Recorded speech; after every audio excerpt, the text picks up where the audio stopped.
Okay. Traffic? Really? I'm on a bus. Like, what do you want from me?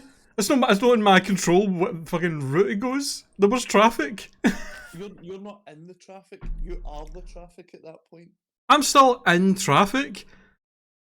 I don't know. I would say you're only really in traffic if you're driving. That's just not true. Oh right, no. So if somebody was driving a motor, right, and you were a passenger, and you were going somewhere, and you were late because there was bad traffic, and then they were like, "Oh, how come you're late?" And you said, "Oh, we were in bad traffic." Would it be all right for them to turn around and go, "Excuse me, I was in bad traffic, not us," because I was driving? No, of course no. That's ridiculous. I think it would be a completely acceptable thing to do. No, it fucking wouldn't. I mean, the driver really is the person that's in the traffic. Anybody who is a passenger in a vehicle of any kind is in traffic if they're in the traffic. I don't know. I feel like I'm not really getting my way in this situation. It's not really, it's no clicking. What do you want from me? So you admit that you were in traffic, that you were the traffic, that you were part of the problem? What's the difference? None. Absolutely none. Pedantic asshole. It's true. God damn. Well, you've obviously had the day. I mean, I've kind of been rushing about, because I woke up. Hold on. Can you say something real quick? Yeah, of course. This is a test. I had made 4 chicken burgers today, but they were actually fish, and I took a bite of one and binned the rest. Right. For some reason, my Discord volume was super low there, and I only just realised, but we should be fine now. That's sweet. Right. So I've just been rushing about all day. Like, I woke up at 2, and had to pretty much basically just get dressed. Basically, just had to get up, get dressed immediately, and leave to get to my appointment. Because so I had no time to even get in to eat or anything. So rushed out the door, headed up there, having to sit in a bus, and it was just a nightmare. Yeah. And then fucking on the way back, the traffic was bad. And then I was like, right, I'm going to have to jump into the Co-op to get something to eat because I've literally not eaten all day. So I jumped into there and then was rushing back here because I was like, oh, John's probably waiting for me. And I was like, I have to hurry up. Definitely was waiting. So then I rushed in here and was putting stuff away and getting the computer on and trying to quickly have a bite to eat. Ate the snack that I bought before we started, so I wouldn't just sit the whole podcast hungry. So I've just been rushing about. Yeah. Do you know, I was just thinking there, like your plight is someone who kind of, I'll say working hours because like you stream and that's your work. Pretty much. Like your working hours are out with social hours. So like it's like somebody working night shift and I expect them to be like able to make an early appointment. It is a bastard whenever I'm like, if I get like a doctor's appointment or dentist appointment or something like that, and they're like, right, next appointment we'll set for you is like next week at like 10:30 AM, and I'm just like, oh. God damn it. I'm just like, well, that day's going to be a nightmare because I'm going to wake up so early and then I'm going to be so fucking tired all day, so I'm just like, God damn it.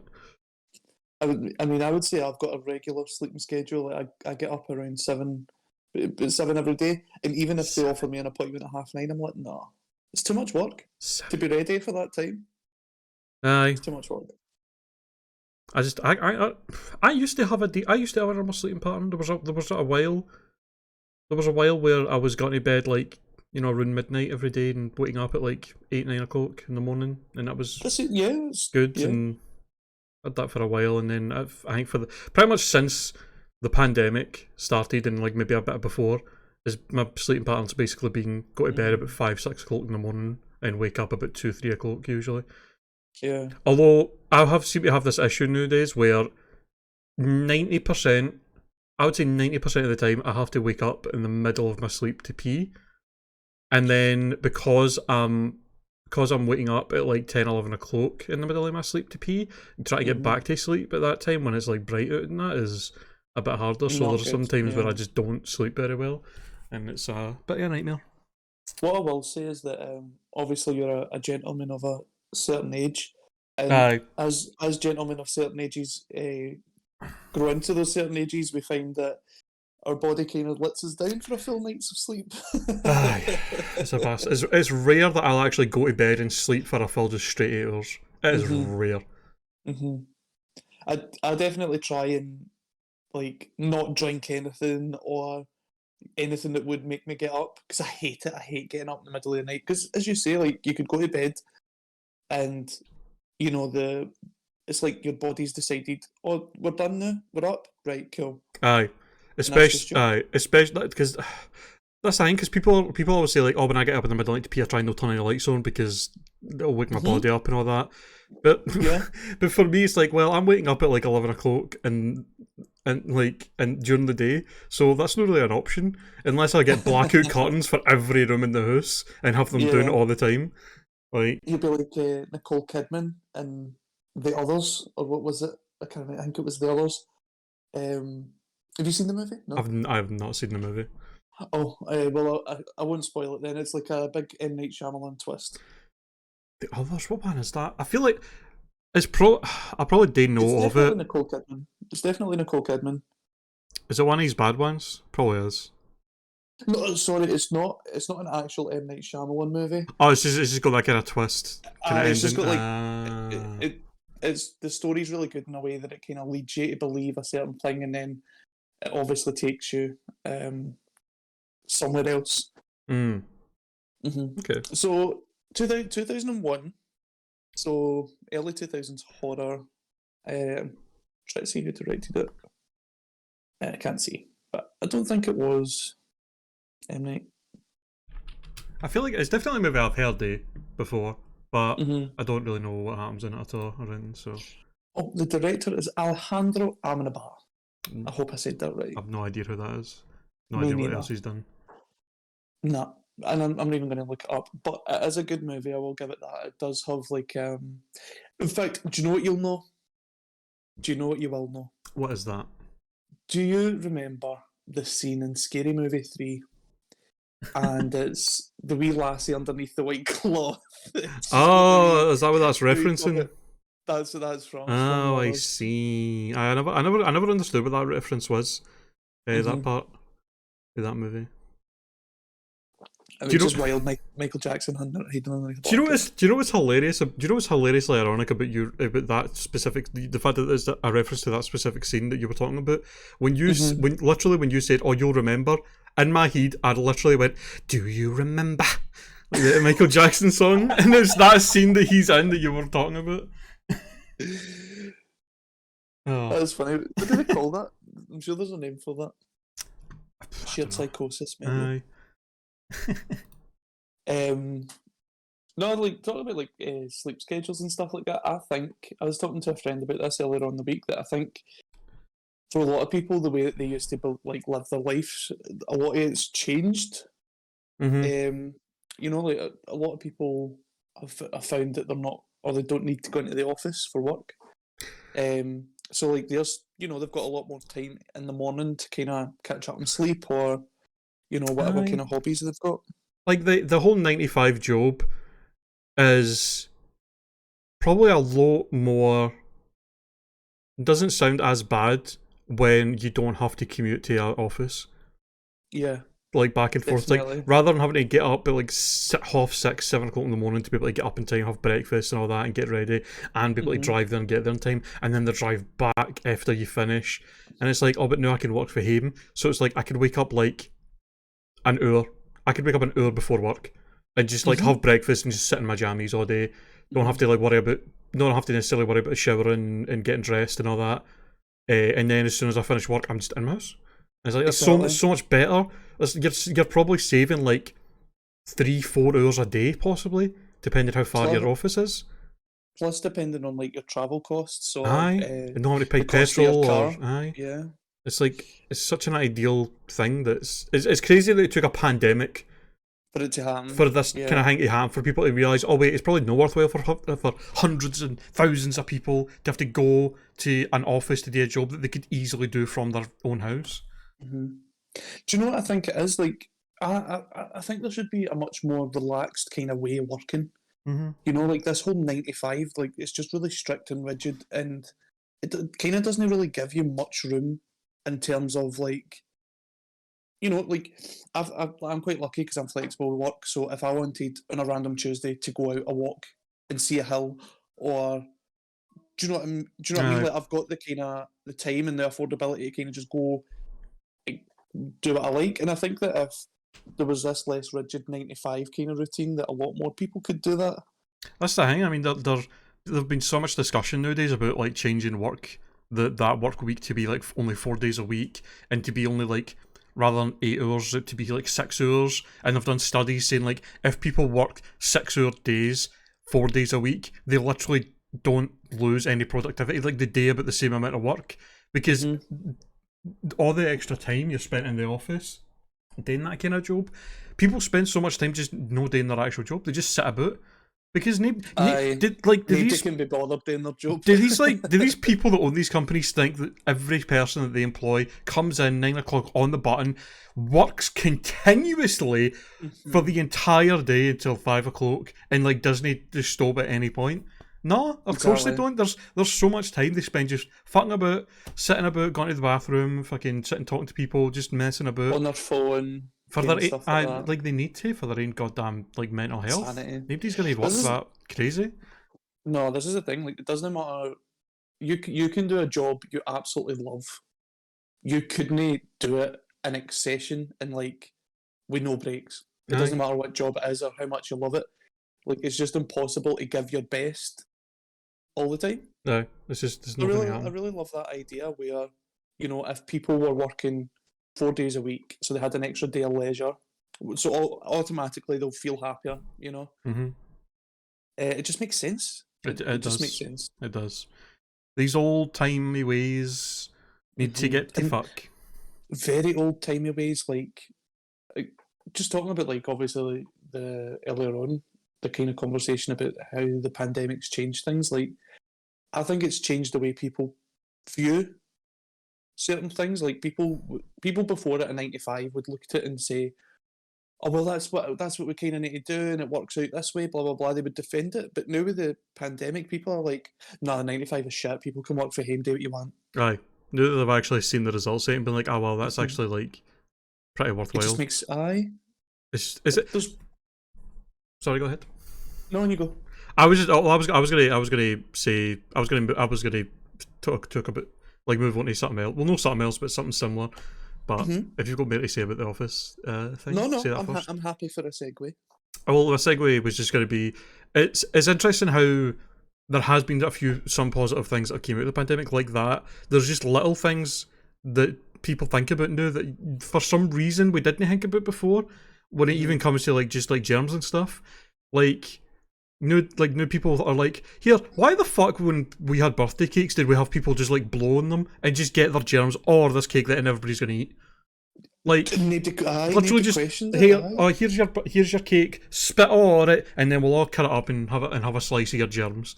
And it's just like this is such a crazy thing that nobody ever thought about, but now with the pandemic and having to think so much about spreading germs, everybody's like, right, we probably shouldn't do that. That's like actually kind of crazy.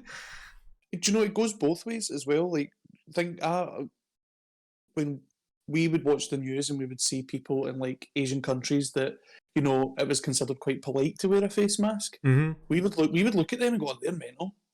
Wearing face masks, they're mental. I used to think like it was such an odd thing. It's like why are they all wearing? Like when I was younger, I'd be like, why do so many people in these countries wear like surgical masks and that? I'm like, is there something wrong with them or something like that? If they got some kind of like spreadable disease and all that, and then you find out it's just a polite thing when people have got like colds and stuff that they wear them so they don't spread their germs about, and it's like, wow.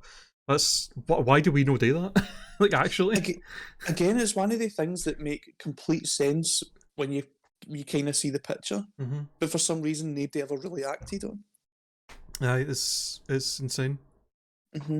I would love for like it to kind of continue in the terms where like these really old timey traditions get challenged, and if there's no kind of better alternative, then at least we can adapt for a newer age or a modern age, you know.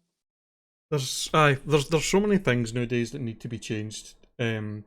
the status quo of a lot of things in the world just need to really get looked at and be like, is this still worth doing it this way? And then be like, is there a better way? It really doesn't make sense to do things this way. Just because they've been done for the last God knows how many years, it doesn't necessarily mean we have to continue it. Mm-hmm. I would love for marriage to kind of go through that kind of process, because I think marriage these days means something completely different than what it meant 100 years ago, 200 years ago. Mm-hmm. You know, marriage today, a lot of people do it really only for the legal benefits. Or that's a huge part of their decision. A lot of people find themselves that they don't want to get married at all, which is completely understandable. But like, I just think, as I say, like, there's too many marriages these days that are a bit rushed, and you know, people marry because they think that they should marry, or because their mum was married at their age, or their dad was married at their age. It makes no difference. It's like the social pressure, you know? where they just think they have to do it. They think they have to get married, but we have to get married. Like, why? Mm-hmm. Oh, it's just what you do. Why? It's like, yeah, but why? You don't have to though. Just You don't. Just because everybody else does it doesn't mean, you know, like people pick weird defences of marriage. I remember, I can't remember who it was, but I challenged somebody in their idea that, oh well, why would you want to get married, kind of thing. I don't think they were married or planning to get married. It was just one of those conversations. And they had said, oh, well, I would want my kids to have the same last name as their dad. That's such an insane reason. And I'm like, right, so you don't want them to have your last name, your kids as well, by the way, and that's something that you don't have to get married to do that, I'm pretty sure. Exactly, you don't. Like, this is the thing. Like, I think it's one of the old timey things where, you know, I don't want to be a woman seen with kids out of wedlock. Crazy stuff. Crazy stuff. The fucking the whole I mean, that's the thing, especially for like people who are in certain religions. It's probably even more pressure to do it, because like to them it's like, oh well, if you're with somebody out of wedlock or having kids out of wedlock, it's seen as this big fucking bad thing, and it's like it's so ridiculous. I would just love to encourage people to live their life. They don't need to do a single thing for their parents, their friends, anybody else. Do it for you. If you want to get married, do it. But don't get married because you think you need to fulfill a prophecy or you need to carry on a tradition. No. Get married because the idea of being married makes you happy. Mm-hmm. And that's what it should be about. Like, people gave me the 95. I don't think a 95 would have ever made me happy. Exactly. I've always been quite flexible in my working, where I've worked like 4 days on or 4 days off, or it's been part-time work, or it's been work that's I've done in the morning, where I've had to get up at like 3 o'clock and then I'm finished by 12 in the afternoon, kind of thing. Yeah. And I like that freedom that kind of that rota or that schedule gave me, because then I could, as I say, on a random Tuesday afternoon, just go walk or go and see something that I wanted to see. But a Monday 95, there's so many people doing a Monday 95 that when it comes to the time off, everybody's off at the same time. So you find that obviously everything on Saturday and Sunday's like busy, you know? Aye, that's a good point. Like, it would make sense to have more flexible work shifts for a lot of people because of that. Even just that, like, it's like if everybody's working at the same time and then everybody's fucking off at the same time, it's just. I mean, that's like. It doesn't make sense. It's like when people are like, the people that work 95s are like, I need to go. Like, it's like they need to take time off work to do something as simple as like going to the bank for something, because the banks for some reason are only open 95 during the weekdays. You know, where everybody's working. It's like, how the fuck are people supposed to go to the bank to do stuff if you're only open while they're at work?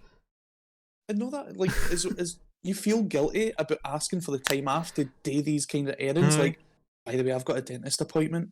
Oh, well, who's covering your shift? That's not up to me. Why am I suddenly running a business because I want to go and see the dentist, or I want to go see the doctor? It's crazy.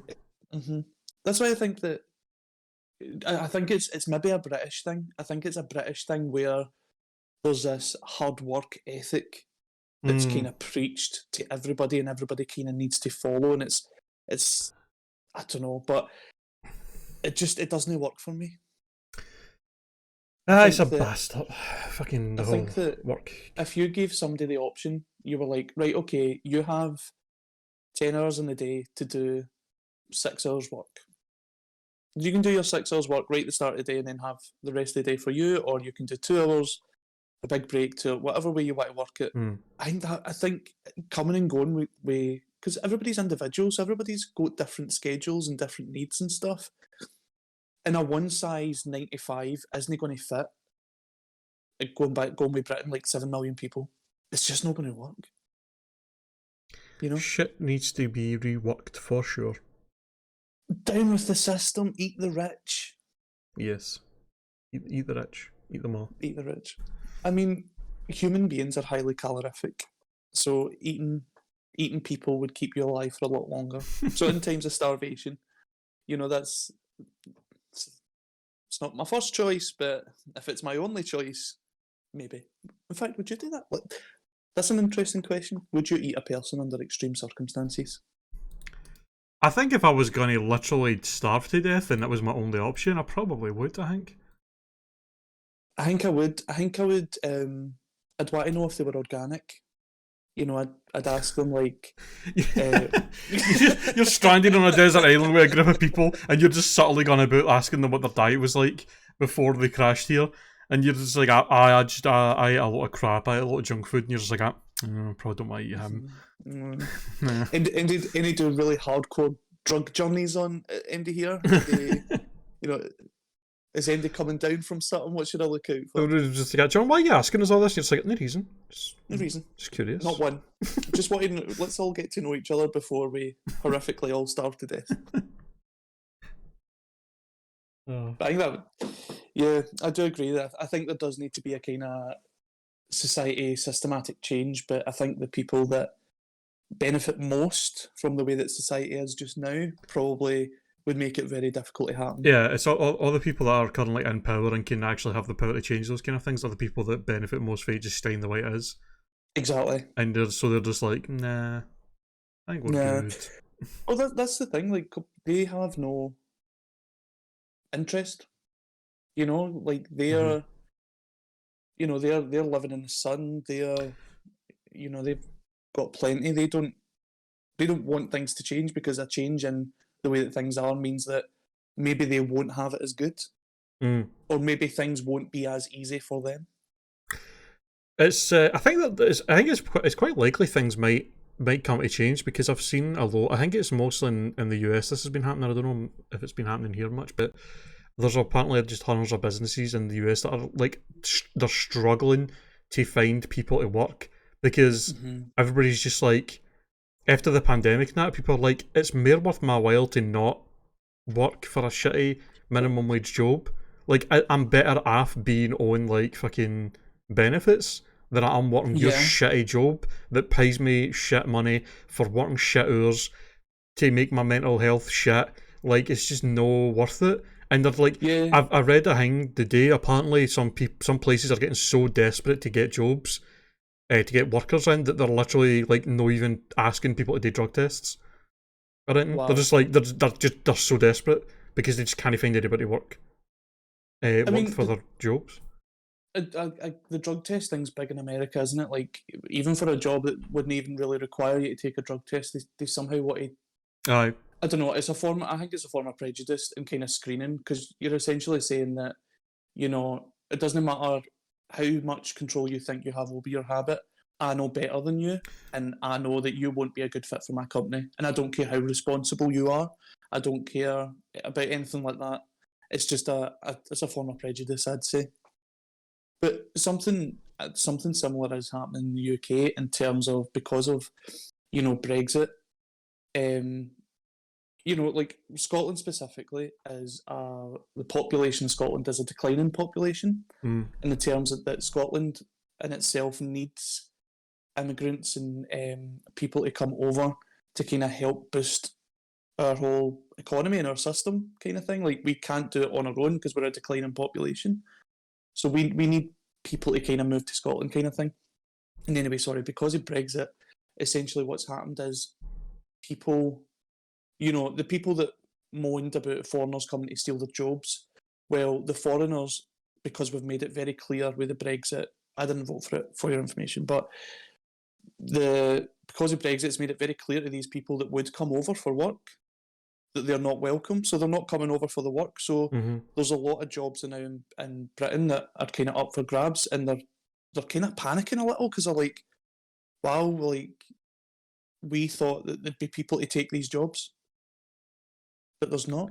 No, it is crazy to me that there's such a huge amount of the workforce working these kind of jobs that need to be worked across the UK. So many of these kind of jobs are done by foreigners who come over here and they don't have much experience and stuff like that, so these are the only kind of jobs they can really get, and they're jobs that need to be done, but and if they're not done, it's going to cause huge problems. But then you've got people on the right that are just so against foreigners coming on. It's like, do you know what these jobs that need to be done to get done? Like, what do you think is going to happen if every foreigner got kicked out of the country? Like, it would literally kill the economy.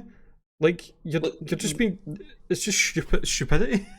That person is what essentially they're saying is they want the world to be only people that look like them so that they can feel good.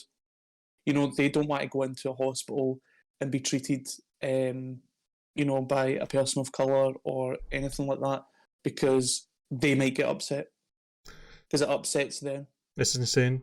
And you're like, well, what the reality that you've created then by telling people that, well, I don't care where you're from, I don't want you in my country, is, well, no one's coming to your country now, so if you go into the hospital and they're understaffed, if you go into a supermarket, the shelves are bare because there's no one delivering the food and there's no one picking the food. So, you know, you can't have it always. Like, if you're just a flat out piece of shit and you don't like people with that are a different colour than you, just say that. Just say that. That's the thing. They're always hiding behind these reasons. They're always hiding behind these excuses and politics and all this shit. And it's just like, just say you're racist. Like, just say it. It'd be so much easier for everybody. Just say you're a piece of shit so that we can all go, right, okay, well, that's where they're voting from. You know, they're not voting from a place of, you know, intellectualism or progressiveness or anything like that. They just basically don't want things they don't like in their country. I seen a video, as reminded me. There was a video quite a few weeks ago. It was just after, I think it was just after the whole thing happened with the Taliban taking over, and there was all these, obviously tons of immigrants now were fleeing the country to try and like fucking get away from it. And like places like the US and the UK were like, you know, we're in this situation where it's like, oh, are we going to take all these people in?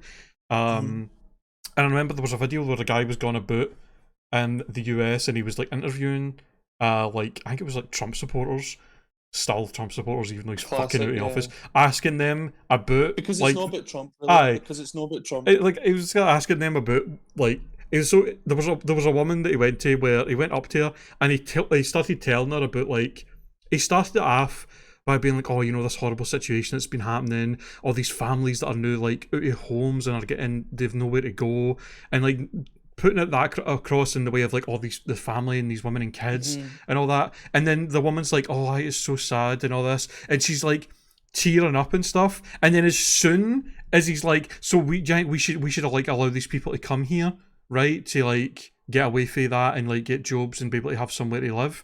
And then immediately she goes feed like, oh, it's so sad, to be like, no, I don't think that's a good idea. And it's just like, wow, like so quickly you turn for like, oh, that's so sad, to like, no, we don't want them here. And you know, I bet you she didn't have a good reason. It's just like, okay, no, I don't think that's a good idea. It's really, it's crazy, man. I don't understand it. Like, if it's especially America that claims to be like it's a big melting pot. In Britain as well, like we're a big melting pot, but you know, religion is quite big in America and it's quite big in Britain, and religion practices charity, helping others in need. You know, not inflicting more damage, not on the world. You know, and then these people, like these supposedly Christians, are, you know, you'll find it so quickly that they are just racist pieces of shit, and they're just hiding behind another label of oh well, my religion wouldn't like that. Aye. Baby, your religion doesn't like anything. Aye, There's that's not one the thing in this earth. they pick and choose what things in that book they follow. It's like that my religion is against that. Like, well, do you wear two different kinds of fabric at once? Well, apparently that's against your religion, but I don't see you complaining about that ever, or having anything about that. Fucking, in fact, did you see the video of the fucking that pure religious nutcase that was harassing these these teenagers at a beach? I don't think I did. There was these I think it was I don't know how many there was. It was like a group of like six teen lassies. I think they said that they'd all just like turned like 18 or something, and they were at a beach, just at a beach in bikinis, just relaxing, enjoying themselves, just enjoying themselves like fucking normal like you do at a beach. And this guy just comes up to them and just starts like telling them off for wearing for like no covering their skin and all this, and like he's like, oh, there's kids here and all this, blah blah blah, and he's clearly like off his nut. He's like saying all this thing about like, oh, talking about God and all this shit. And they're just and they've like filming it because they're like, what the fuck is this guy on? And they're just like laughing at him, like, what are you doing? Leave us alone. And afterwards, people found out who he was, obviously, because that's what they're on it all day. And he posted like a video trying to like defend himself, but rather than like apologizing for being just harassing young women for no reason, he was like, he's just like, I don't think I was doing anything wrong. I felt the righteous anger of God come at me and all this. And it's like, what the fuck is this guy on? No. And then people dug deeper into this guy and found out this guy who's so devoted to his religion and Christianity and all that, turns out he's got like 3 kids out of wedlock. And it's just like, the hypocrisy is unbelievable. Like, you are practicing all this shit, talking all this shit about your religion and all that, try to force your beliefs on other people, and you're not even following like the most basic rules that come from that religion yourself. It's crazy. I'm sure what there's I couldn't tell you what verse it is or something, but I'm sure there's a Christian principle in which that like, do good to others, blah blah blah blah blah. But it's not your place to tell other people how they should live, or it's not your place to judge other people. At first when you were talking about it, I thought that maybe he was just like a really passionate sunscreen activist, and that's why he was like, cover up and stuff. But obviously he's obviously just, again, he has views that he wants to assert in front of everyone else, and he's using religion as a label behind it.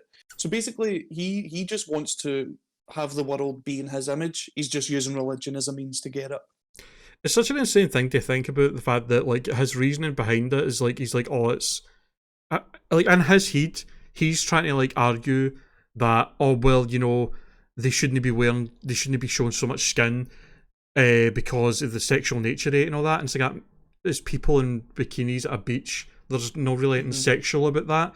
If you're seeing something sexual about that, that's your fucking problem. That's something wrong with you, that you can't see a woman in a bikini without thinking like, oh, this is a sexual thing, and like being so against it. It's like, because there was other people, men, walking about in speedos and stuff in the background. Don't see him going up to them, telling them they're showing too much skin. Why is that? Because he'd get his ass kicked. Of course, he's obviously. He's targeted these young women. Because he's like, they're not going to fight. They're not going to be able to fight back for me. I can say what I want to them. I've got a certain amount of privilege and power over them, and I'm going to assert it. Aye.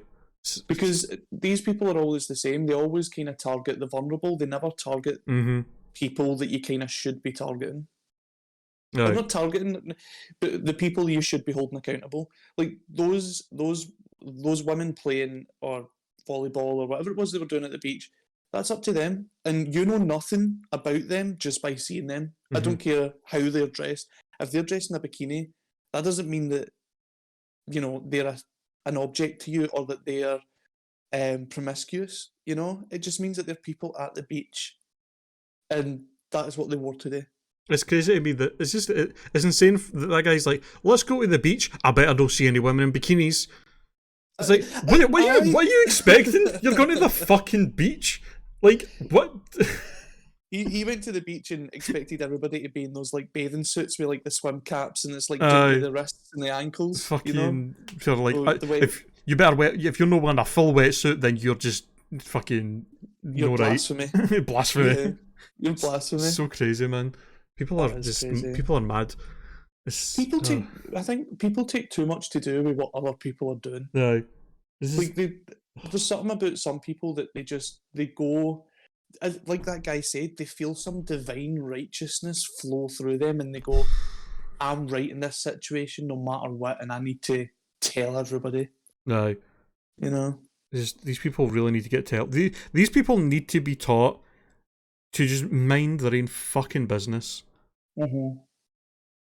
Honestly, there's nothing better than minding your own business. Aye. There really is. It's so great. It's so great. Like I think talking about this kind of leads us into like the pandemic, before work, after working, before COVID, after COVID. But like, I can imagine like toxic workplaces almost disappearing overnight.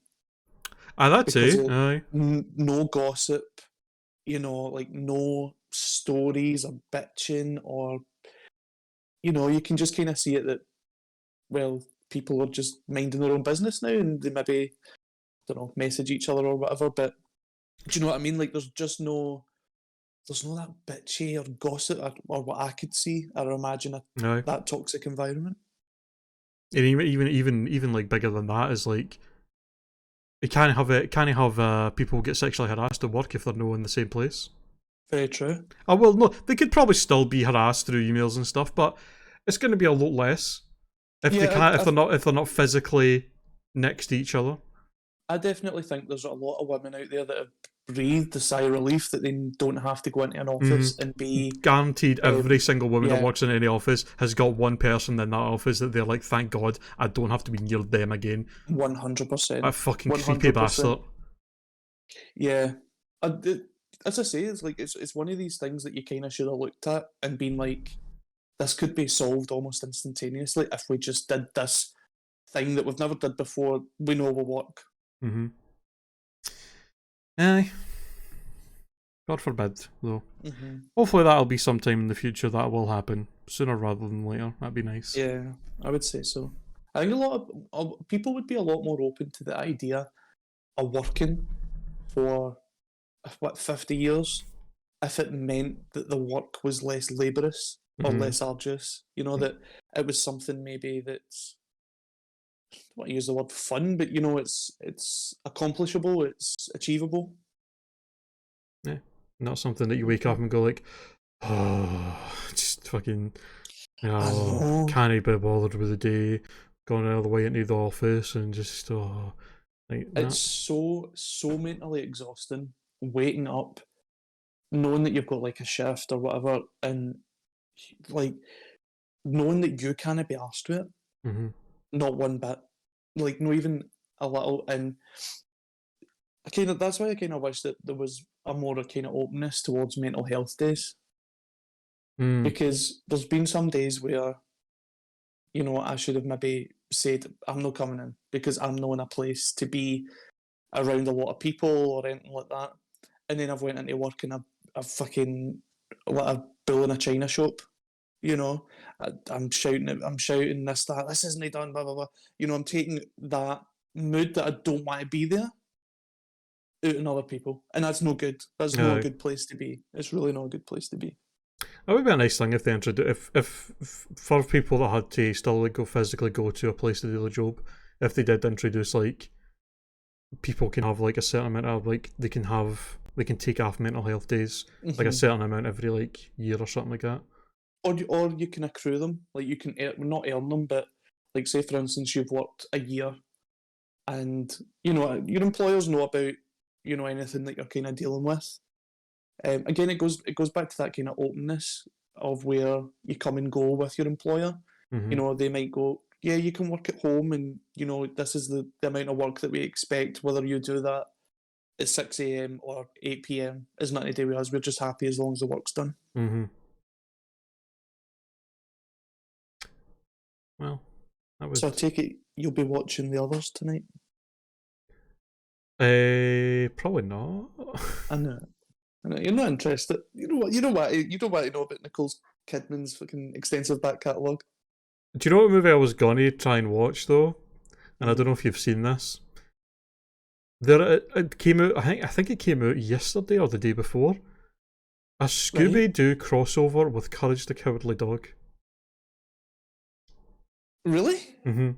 Literally, like, just came out like two. I think it's called something like Scooby-Doo in the Middle of Nowhere or something like that. Let's see. Sasha, I can hear you. Trust me, you're not dying of starvation.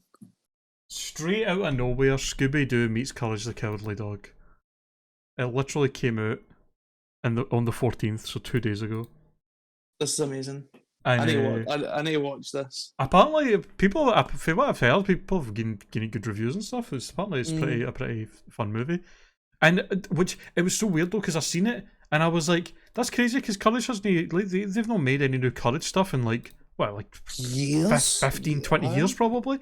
And then I was like, wait, didn't the voice actress for Muriel die no long ago? She did. And I looked it up and I was like, she died back in like July. And then I was like, is she in this? And it was like, she is. And I'm like, oh, that must have literally been the last thing she done. The last voice she ever done was like for this movie. Oh. So I'm like, I kind of want to watch it. Mm-hmm. It's probably going to make it a wee bit bittersweet to watch then, when you watch it. But no, like, I wish they would do more Courage stuff. Like, I think even though Courage was advertised as a kid's cartoon, it was, I don't think I'd want my Wayne's watching it. I know. It's so creepy. So much. I can't believe some of the shit they got away with in that show for like kids. Yeah, like fucking nightmare shit. Do you know it's really jarring because you'd have like Courage who's like pink, and he's a really friendly kind of looking cartoon, and then there'd be some moments where he'd like open a door and it was like some CGI monster. Aye. And you as a young person and you're looking at it, you're like, what the hell am I watching? I mean, it's great, but what the hell am I watching? Even nowadays, if you go back, like there was a few clips I watched like a few months ago, because I think people were talking about it and that, and I was going back and watching some stuff, and some of the monsters on it, I'm just like, man, this is stuff. Even new, this shit's freaky as fuck. I can't believe I watched this when I was like 10 or whatever, and like didn't get traumatized by it. That's a weird thing. Like, I couldn't think of a term where I watched it and I was like genuinely scared. Aye. Like frightened. Like, I was always interested and kind of freaked out, but I was never petrified. I don't think I never had any kind of nightmare about any of the things for that show, but which is just so surprising. But it's such a good show, man. And who was your favourite monster? Oh, I think it was. It's probably the same as a lot of other people. I was the fucking Return the Slab guy, King Ramses. I think his name is. Oh, King Ramsey, yeah. Return the Slab. Oh, face the terrible curse. And fucking Eustace is just like, "What's your offer?" What's your offer? That was a very good one. I think my favourite's probably. I think it's from the pilot episode, but I think he makes another appearance. Is he a French alien chicken? Oh. And they put him in handcuffs at the end, and like the handcuffs, they're obviously far too big, but they don't move or anything. And he realised, like, he's just hilarious to me. I don't understand. It's one of the things where you're like, an alien French chicken. Okay, I'm here. I vaguely remember that. Aye, fucking hell. There was also the I don't remember what the fucking thing was called, but I mean there was a monster once where it was like just it was like a real person's head just in the show, but it was like huge, black and white, and it was just the head, and it was just like bald, and it was like just pure white and had like black lips. Aye. And I don't remember what it was called in it, but I was just like, this thing's it's there. This is a real person's head. Just in the show, and just like, what the fuck? Do you know what monster was really sinister? Is it Uriel's nephew? I think I know who you're talking about. Is it the guy with the big smile? Yes. Freaky Fred? I just looked it Freaky up. Fred. Fuck that guy, man. Yeah, The way he talked and sinister. Very sinister. He was The Conjuring before The Conjuring came out. Like, I feel like people watch Courage and that's where they get all their horror movie ideas for. They're like, oh, that's a perfect villain there. Fucking the inspiration for things like Salad Fingers and all that show. God. I would say Courage definitely inspired Salad Fingers. Like, I think there's an entire generation out there. I wouldn't say disturbed, but they're certainly affected by what they've seen in Courage the Cowardly Dog. Aye, all these like things you see on YouTube, these animations that are like nightmare fuel and all that, and you're just like, they must have got inspired by things like Courage. Like, it just made me think there of that. It's a TikTok or it's a whatever it is. It's one of the video trends, and it's like it's a song, and I think it's Lana Del Rey. Basically, the song lyric is "Baby, I'm a gangster too," and it's like when people say stuff like when they try and shout at you, but you grew up in a rough household. You know, that along those kind of lines, and it just made me think like. You know, when they try to scare you, but you grew up watching Courage the Cowardly Dog. Baby, I'm a gangster too. Fucking, this is nothing. Nothing. Definitely not. But listen, I need to go because for the last, I would say, good 10-15 minutes, Sasha has just been sat next to my chair. And every time I stop clapping her, she nudges me. That's fair. I should probably. That's good timing because I probably still I need to get a little bit more food and then get my stream ready to go quite soonish as well. So it's good timing. I would say. What are you having for dinner? I got this. What is it? A chicken and bacon Caesar wrap. Lovely. So it'll like be it. very delicious. Sounds delicious. Yeah. You need to learn to cook. You need to get the cooking. I literally, do you know what I did? I bought a spice for putting on my chips that I put in my air fryer. This is big for you. This is big for you. For people that don't know Stephen, this is huge. You've bought a spice. I bought some paprika. I love that for you. This is the start of your culinary cooking journey. It was that thing. I was just like, I can, if I'm cooking these in the air fryer and it doesn't need oil and shit in it, I'm like, I could probably put some like spices and shit in these chips. So I was like looking up stuff like that. What's good to put on chips, and it was like paprika's good, and I'm like, alright, I'll get some paprika. Some paprika. If you've got any like garlic granules, that's nice. Some garlic chips. I do love some garlic. Possibilities are endless. Yeah. I don't know what I'm having tonight. But do you know what I was thinking? I was thinking that we could do a funny little intro, not a funny little intro, but when we're starting the show, we do an intro where we introduce ourselves. It's only polite since people are listening. Yeah. And so I feel like we could start by saying, I'm John or I'm Rid, whatever, and then we hit them with a piece of information that's happened that day or that week or whatever that's maybe a bit elaborate or like really kind of, I don't know, like grabs them and just never talk about it, never expand on it. Just, that's happened and just never go back to it. On with the show. Just, this is a real bitchy move, like just like that. Never just giving them crumbs, but no the full piece of bread. For example, like if this was the start of the podcast, I'd go, welcome ladies and gentlemen, this is John, and today I stole rocks from my neighbours, but I wouldn't really call it stealing. That is a highly, you're like, what? Why would you do that? What? That is a thing I would like to know more about for sure. Exactly. I would love that. We'll do that next. We'll try that next week then. That sounds good, man. I think that'd be quite funny. So yeah, like thanks for listening, guys, on our episode. Yeah. I'm going to go and feed the puppies. See you guys next week. See you next week. Bye.